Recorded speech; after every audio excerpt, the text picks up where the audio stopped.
بسم الله الرحمن الرحيم السلام عليكم ورحمة الله تعالى وبركاته كلنتي وعن وناكسن داوديال kuna soo dhawaada barnaamijkii kormeerka wararka iyo kaftanka waxa barnaamijka si wada jir idinku soo jeedinaya mataanihi barnaamijka waa aniga Cabdiraxmaan Maxamed Axmed iyo saaxiibkay Barreelka Case qodobada barnaamijka aan maanta ku dul istaagayno waxa kamida fadeexad culus waa hada fadeexad culus oo ka soo wajahday ama la soo daristay guddiga doorashada ee maamul goboleedka Soomaaliyeed ee Galmudug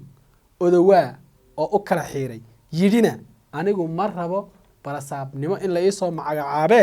in la doortaan rabaa ma ihinin madaxweyne magacaabi kara nin la doortaan isagoo ka wada ina lagu yiri madaxda kuma wadata ama madaxweynuhu kuma watee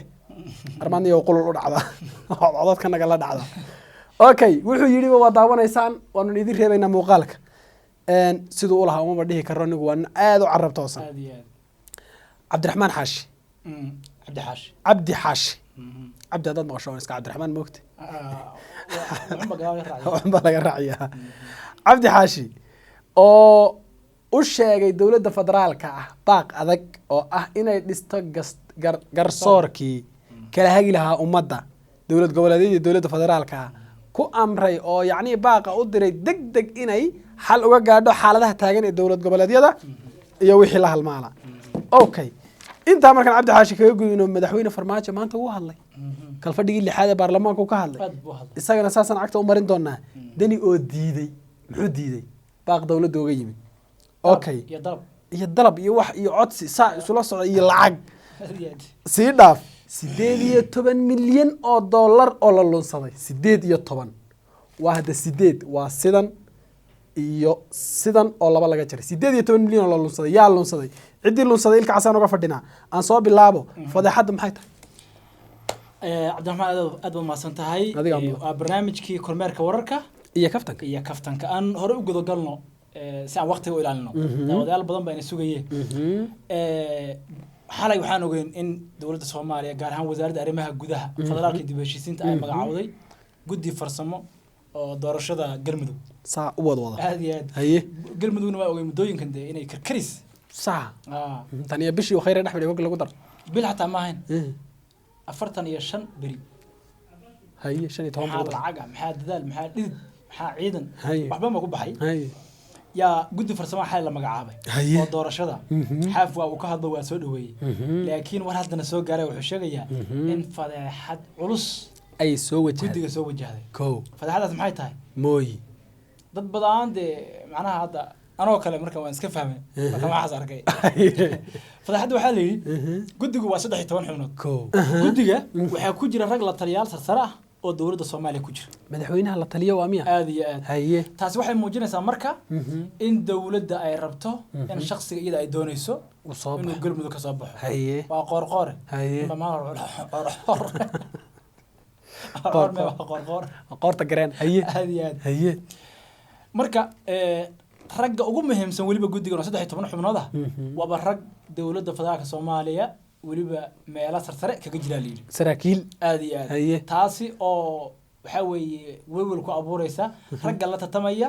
shakhsiga ama musharax ay dawladdu wadato marka dawladdu xubnahan ay soo saartay dabcan waa xubno ay iyadu ku kalsoon tahay in doorashada qofka ay iyadu rabto uu soo gali doono ama uu ku guuleysan doono booska madaxweynenimada ee Galmudug taas marka maadaama fadeexadan hadda la ogaaday waxaan sugaynaa berri madaxweyne xaaf inkastoo markii hore soo dhaweeyay waxa laga yaabaa inuu booditaanka waa shaqadiisa waa ka baxay oo uu dhigi jiray waa shaqadiisa okay fadeexada haddaan inta kaga gudubno qodobka labaad waa odawaa iyo wuxuu yiri videogan idin dhaafayna adinkan waxaan rabaa inay codeysaan aniga barasaab inuu farmaajo iga dhigo ma raadsan I don't want it mar labaad idinku wacilay laakiin madaxweynaha jamhuuriyadda federaalka iyo madaxweynaha dawlad goboleedka Galmudug waa inay wada shaqeeyaan dastuurka sheegay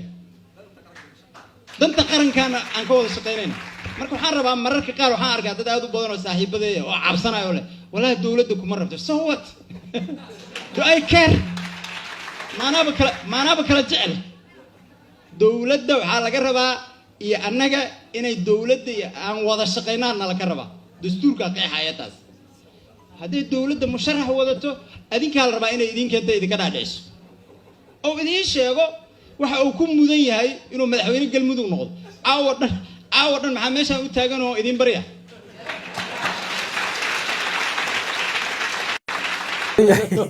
odagaa aad iyo aad buu mahadsan yahay odagaa horta waa nin aqoon-yahana waa nin dhalinyaro aha waa xildhibaan ka tirsan baarlamaanka Soomaaliya waa nin codkar ah haye dowladii Xasan Sheekh Maxamuud buu ka ahaan jiray wasiirkii arrimaha gudaha haye iyo dib u heshiisiinta ninka hadda waraaqda xalay soo qoray jaamacadda xasanna booskaas ku fadhiyay jaamacadda Simaad ee Xasan Sheekh Maxamuudna ragga ugu sareeyo kamid ah ugu macquulsan aad iyo aad okay odagaa aad baan u salaamaynaa nasiib wacan baan leenahay doorasho adag iyo tartan adag baa ku sugaya haddii anigu qor iyo federaalka iswataa ku sugaya odagaa warta waa musharax tartan madaxtinimada ee galmudug buu sameeyaa waa nin macquul ahoo waa dhaweyto waxaa la sameeyey barnaamij lagu ogaanayay xildhibaanada galmudug qofka ugu waxqabad fiican shahaado halkaas ku qaatay uu qaato isagoo la guddoonsinaya arkay aad iyo aad haye waan aqoon-yahan ah marka wuxuu yiri dawladda federaalka maadaama wuxuu dad badan ay leeyihiin dawladda adiga kuma wadato ma soo bixi doontid waxaad waqti iska khasaaranaysaa codkanaga meel cid lagu dhiman doonaan lee anu iyaga codka marba idinkaan ka raabi idinkaan ka warraa maxaan boorka meesha u dhajiso dhaane hadaan idinka rabin waa la dhaafuray xilligii barasaab lasoo magacaabay dawladda federaal bay noqotay aad iyo aad okay aad buu mahadsan yahay cabdi xaashi gudoomiyaha aqalka sare cabdi xaashi waa nin da-aha waa gudoomiyaha aqalka sare baarlamaanka Soomaaliya maanta kal fadhigii lixda baarlamaanka Soomaaliya oo ka jeediyay khudbad dhinacyo badan taabanaysa waa nin xoogaal ah oo Soomaali ah halkay soo martay dhibaatadii dawladnimadii dhibaatadii ka dambeysay dawlad la'aanta wax badan buu ogyahay aad iyo xoogaal maanta xilli uu ka hadlayay kal fadhigii lixda baarlamaanka oo ra'iisul wasaaruhu joogay madaxweynaha joogay gudoomiyaha golaha shacabka uu joogay waxa uu yiri si degdeg madaxweynuhu waa inuu u dhisaa golaha garsoorka ee kala saari lahaa dhammaanba hay'adaha dawladda iyo khilaafyada kala duwan ee inta badan soo kala dhaxgalaya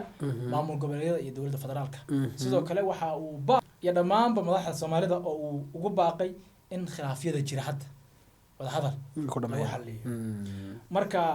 hadalladaas ugu muhiimsan cabdi xaashi khudbadu maanta ka jeediyay golaha shacabka kala fadhigii lixaad okay cabdi xaashi aad buu mahadsan yahay muuqaalkiisii baan hadda daawadayaasha u ciyaaraynaa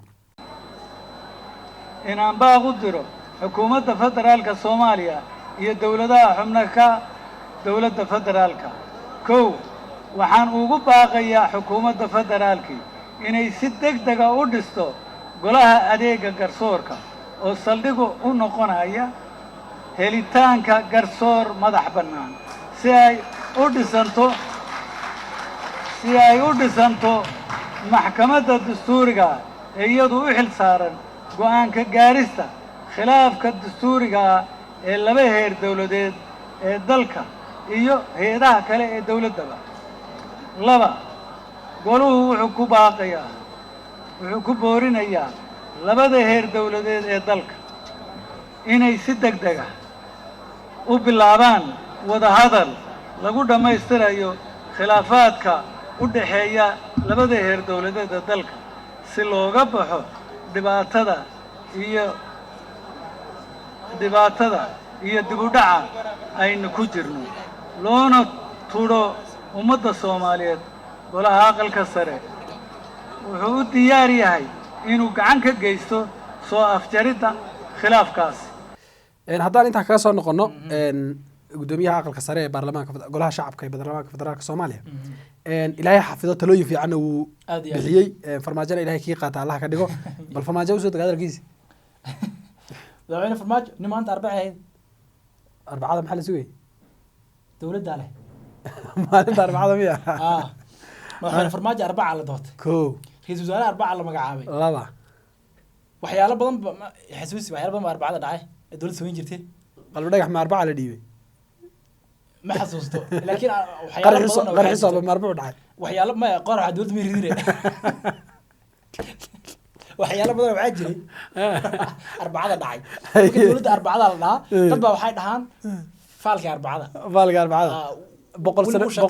boqol maalmood guuradiina arbaca noqotay miya marka baarlamaanka arbacada la qoray ra'iisul wasaaraha arbaca la magacaabay madaxweyne farmaajada arbaca la doortay arbacada waliba arbacada dadka waliba 8 February 2017 bay ahayd maanta 9 bay ahayd aad soo dhaweey ummadda ada Somali state dadka degan ama Somali galbeed arbacada bun bay kariyaan casarkii xaafadii aan karsan xaafadda kale karsatay la cabtaa buuq noodii nool baa xagga joogta waan garan waaye maya tan iyo waagi yaraa baan kulahay waan arki jiray marka waxaa la dhahaa arbacadu waa kulanka awliyada awliyadii waa imanaysa xaafadaha Way marka waa la iska dirayaa Waa la- si aan qashqashaan samaynin Sayna. Waa la- okay madaxweyne farmaajo Ehe. maanta arbacad waa arbacadiisii Mhm. khudbad dheer oo dhinacyo baan taabanaysa yuu iyo baarlamaanka maanta ka jeeday qaaq kaga siiyey Ah. haye mar wuxuu yidhi Mhm. waxaan diyaar u nahay cid kasta inaan la hadalno ko inaan raali gelino cid kasta oo mudan ko markaas wuxuu ka reebay ciddii aan mudnayn ha ani markaas waxaa igu soo dhacday ama dad badan kusoo dhacday Eh. puntland iyo jubbaland Iyo ka maadaama puntland xaaladii hadda noo soo socoto wasiirro hoos looga diray jubbalandna la yidhi doorashaha waa in loo diriraa hadda Ah. oo aan waxa weye tii hore waxba ka jirin ah aad buu u hadlay qarannimadu ka hadlay sharaftii dalka iyo soomaaliya ha noolaato ma ku soo galay ereygaas ereygaas horey waxa weye hadda waxba ma shaqaynayo haye kii wadaniyadda sii dhiman raba hadda Uu shaqayn waayo. koox gaar ah ay qaatay bay haye meelaha xamar la dhex ordaan ha wadaniyiinta waa kaftanka siyaasad kaftanka barnaamijka way dawadayaa wadaniyiinta dhaarsan ee mushaarka qaata aad iyo aad haye marka madaxweyne arrimo fara badan buu ka hadlay Mhm. wuxuu dhahay waan difaacaynaa dhulka cirka badda badda haye meel kasta haye laakiin waxa uu yidhi dad gaar ahaa baa si khaldan u fahmu dhahay nidaamka federaalka ahaa ko soomaaliyana Mhm. federaal bay qaatay haye si bal waxaa weeye la isugu yimaado dowlad ama nidaam dowladnimo maadaama burbur dalka soo maray kadibna loo Marka- guuro okay haddaan intaan kaga gudubno Mm. madaxweynihii jamhuuriyadda madaxweynihii caasimadii puntland u raray boosaaso dani muxuu yidhi maxuu diiday dani xaggee madaxweynekii horta boosaaso boosaaso maahe dani baan kuu sheegi Mhm. puntland Mhm. dowlad goboleedka puntland lama dhaho sida maamulada kaleeta haye dowladda dowladda puntland baa la waa dhahaa. dowladda hooyada federaalka Ah, haye waa maamul goboleedka keliyaha ee ka ee ka horreeyey horreeya federaalka weeye haye deni maalmahanba waa kaan mar hore barnaamij kasoo qaadanay in aan xogaa u yaraa madaxtooye haray boosaaso boosaaso Mhm. maalmaha halkaasi uu kulamo ku qabanayay haye shaqooyinkii ugu muhiimsanaa dowladda oo xagga ka ay haya halkaas ka socdeen oo badda joogi aad iyo aad haye koox wasiirro ah Mhm. oo dowladda federaalka ay dirtay Mhm. weliba si hoosaa loo diray de wax ma ahayn wax oo korka laga og ogyahay yahay. Mhm. sidee ku galeen horta boosaaso ka diyaarada wax maya puntland way furan tahay laakiin xaggan waxaa mooy laagu- xaggan mooyan xaggaa way furan tahay furan tahay. qofka sii baxayo haye marka koox wasiirra oo ka mid ah wasiirka arrimaha dibadda Mhm. axmed ciise cawad Mhm. wasiirka qorsheynta Mhm. jamaal maxamed xasan Mhm. wasiirka boostada iyo isgaarsiinta wasiirka lumaysiga afartaa wasiir Mhm. oo iyagu ka soo jeeda ama deegaanahaan ka soo jeeda puntland yaa loo diray deni ko waxaa la yidhi u taga ninkii deni ahaa haye waxaad dhahdaan dowladda federaalka diyaar bay kula tahay Mhm. lacagna waan ku siinaynaa Mhm. wixii khilaafay adiga dowladda idin dhexeeyana Mhm. waxaan rabnaa inaad halka ku ilowdo ko waxaa kaloon rabnaa oo weliba fariinta ugu muhiimsan ahayd Mhm. inaadan ka qayb gelin calimasaarka madaxweynaha jubbaland ko egi halleeyaan Shaas hawl culus. Inoo dad baa waxay leeyihiin lacag 10 milyan aha qaar 20 bay lahaayeen baa Toban. deni loo geeyey 10 milyan oo la yidhi ho 18 kaad soo socdo yaa qayb loo geeyey 10 gabay tahay haye marka tobankii waa la helay Aad iyo aad. sideedii baa maqnada aad iyo aad labada arrimood deni midda wada hadalka uu soo dhaweeyey Aye. wada hadal annaga diyaar baan u nahay buuri laakiin midda caleemasaarka jubbaland waa muqadas buuri lagama hadli karaa ah, haye wuxuu ihi taa iyada wuxuu ihi iska laabta taas iyada waxba laydinka weydiin maayo waan ka iyagana jawaabaya. ujeedkoodu intaan bu ahay aad iyo aad haye marka warbixinada aan helnay waxaa ciwaan looga dhigay dowladda oo ku fashilantay kulankii deni ama deni oo diiday dalabkii uga yimid dowladda Xamar. federaalka okay warbixino rasmi idin gudbina daawadayaal ma ahan dani iyo federaalka ilaahay bogooda burcad isu mariya Ah. axmed iyo danina ha wada socdaan deni aan kusii soconno deni maanta diyaaraddii jubbaland yaa kasoo qaadaysay boosaaso haye oo kismaayo keenaysa haye inkastoo diyaaradda tii jubbaland in ay tahay in kale aanan hubin oo dadka qaar ay lahaayeen shalay ama xalay ay lahaayeen diyaarad imaaraadku leeyahay yaa waxaa kasoo qaadaysa u karaysan oo kismaayo keenaysa haddana dad aan kismaayo joogan la xirno waxay noo sheegeen diyaaraddii jubbaland meel oto shariif xasan iyo geysay lasoo galay Kismaayo. tii lasoo galay haa weliba waxaa la intay kismaayo ka duusha yaa wasaaraddii duulista hawada xamar kor taagan bay kor martay maya bidix bay ka mari xaggan iyo baydha bay ka mari haye madaxda iyagoo way weliba dhul samareeb bay kor mariyo dhulkaas xilli mari subaxa iyagoo jijiifay ee mari kala doore ciinka damaga ilaan diyaarad Tagara waxay ku xuntaa xuntaa xiinka maqli ma tagara waxay ku xuntaa diyaaraha yar yar kor ma tagaan moogtahay meel laga arkayay joogaan aad iyo aad ha haye marka kalaad bay ku martay waxba aa erer aad iyo aad haye waxay tagtay boosaaso Siciid Deeni madaxweynaha Puntland ay soo qaaday haye waxay keentay Garowe haye caasimadii Puntland haye halkaas waxaa ku sugayay senator Cabdiraxmaan Faroole madaxweynaha Puntland haye iyo xubno kale wasna cali saarka ka qayb galaya haye yaa halkaas ku sugayay wax loo saar baa la dhigay aad iyo aad maanta inay yimaadaan baa waftigaasi haye uu Siciid Deeni hogaaminayay haye laakiin maadaama 3 saacadood uu qaadanayay safarkoodu xilli habeennimahan ay ku soo hagayeen Kismaayo garoonka diyaaradahan uusan layl lahayn habeenkii oo diyaaradaha ku soo degi karin biri subax inay soo dooraan wuxuuna layl dadkii waa weynaaye wada haye wadada tusay diyaaradda haye inay biri subax soo dooraan oo Kismaayo yimaadaan xitaa maanta waxaa la sii dhigay roogii casaaye lagu soo dhaweyn lahaa yaa la dhigay muuqaalkiisa daawadayaasha waan la wadaagi doonaa diyaaraddu marka xamar ma soo marayso xamar hadii soo mar waa lagu dhigi waa diyaaradii Jubbaland oo daniyo weyn oo la xidhay ninka dawladda laga laga daro tuuliga ila ana tosi ciidamo indhaha ka xiran oo lugtana bastoolad ku wata yuu wataa marka diyaaradda toos bay beri soo duulaysaa aroor bay soo kali garoonka waxay ka soo kacaysaa Garowe toos bay Kismaayo imanaysaa haye marka dawladda federaalka kolley jawaabteedana waan arki doonaa ridaya marka waxaan soo xasuustay marka madaxweyne Farmaajo markuu khudbadiisa uu yiri waan la hadlaynaa waana qancinaynaa cid kasta oo tabasha ama wax tabanaysa laakiin cidda mudan laakiin taan mudnayn maya buuri marka waxaa isiri Puntland oo wasiirada loo diray dabcan in la xaliyaa loo baahiyay rabaan ay mudan tahay aad iyo aad xog badan tahay Jubbaland lama hadlayno way la yar ekaatay okay marka wakaas Siciid Deeni bari uu imanaya 18 milyan maxaa Allah niyow mobilka u doortay weydiiyay madaxweynuhu lacagta hadda safaaradda Mareykanka uu lahaa lacagtii wasiirada lagu ridayay way miya 18 kan haye waxa safaaradda lagu furay haye mise meel kale gashay sidee safaaradda miisaaniyadda laga gooyay sanadkan 10 milyan oo dollar lacag yar maahan ma safaaradda miisaaniyadda laga gooyay madaxweynuhu arintuu sheegay oo ahayd lacagtii wasiir wasaarayaasha lagu ridi jiray laba eray oo ka duwan buu sheegay wasiirka maaliyadda ninkaas maaliyadda xogaale lacagta qadar baa laga keenay maaliyadda xogaale marra wuxuu yiri lacagta qasamada dawladda laga soo bixiyay haye balida 18 waxaan rabaa inaan marka aan xeeraalihii qaranka soo saaray 2018kii miisaaniyad sanadeedkii lacagihii soo galay dawladda iyo wixii baxay wixii qasamada dawladda galay wixii aan galin wadatoodii iyo wax maqan iyo waxa la hayo intaba iyo soo dhigay waa xeeraalihii qaranka oo madaxweyne Farmaajo magacaabay nala wadaag waan la wadaagaynaa marka lacagahan midowga Yurub oo kale lacagta ka soo gashay daawadayaasha la wadaagayna midowga Yurub midowga Yurub waxa ka soo gashay lacag 2018kii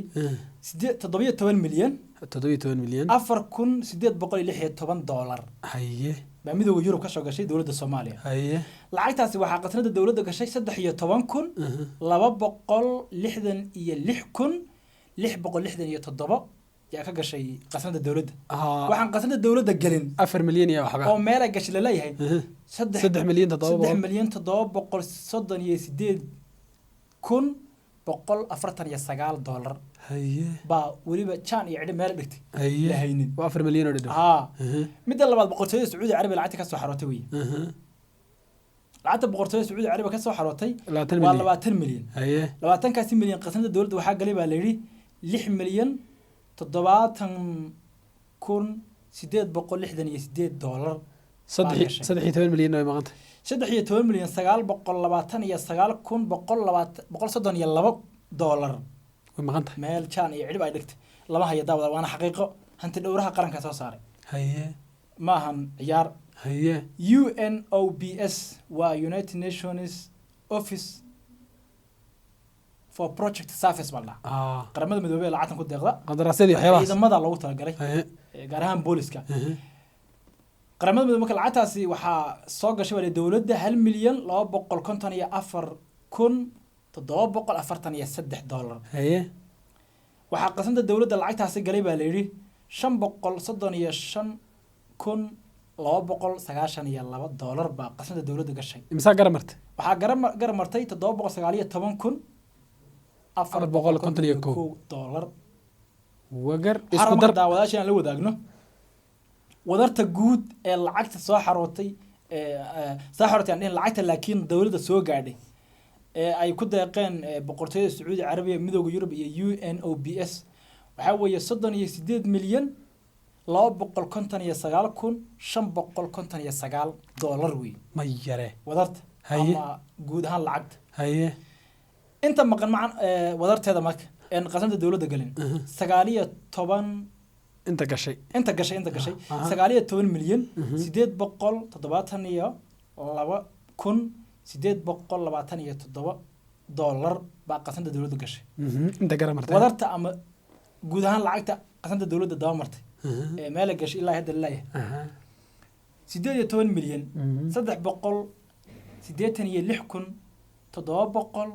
18,386,732 doolar. armay lacagtani tii uu khayr bixinayay tay waaga dhaweyd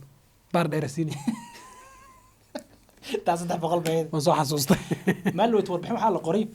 ciwaan looga dhigay ra'iisul wasaare xageed ka keentaa lacagahan faraha badan aad bixiso. nin wani waa deeqsiisaan buu harqiyaa marka ku lacag hadda laakiin ninkan waa maalqabeene Afrika. hay'adu u shaqayn jiray hay-adan Afrika oo dhan buu ugu weynaa waa adduun Norwegian heer caalami ninkan waa heer federaal marka lacagta 18 milyan ah qasanta dowladda way ka maqan tahay meel ay ku dhacdeen ilaa hadda lama hayo yiri hanti dhowraha guud ee qaranka Soomaaliya madaxweyne Farmaajo magacaabay ilaahay maamul goboleed ka yimaada ilaahay hantiga ha soo ururiyo daawadayaashana qiimaha iyo qadarinta naga mudan oo guud ahaanba waxaan intaa ku soo afmeeraynaa barnaamijkii kormeerka iyo kaftanka lacagtaas meel baan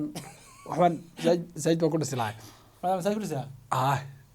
in baan Said ku dhisi lahay ila way badan tahay in ceelal baan ku qodi lahaa in aan ku guursan lahaa waa daawadayaal intaasi waxaan ku soo gabagabeynaa barnaamijkii kormeerka wararka iyo kaftanka waxaan idin socodsiinayaa anigoo Barraayil Kacsi iyo saaxiibkay Afakaadho Maxamed. inta barnaamijka midnimada kulmi doona waxaan leenahay channelada Soyaal TV iyo Qarri Joqood baad ka daawan kartaan.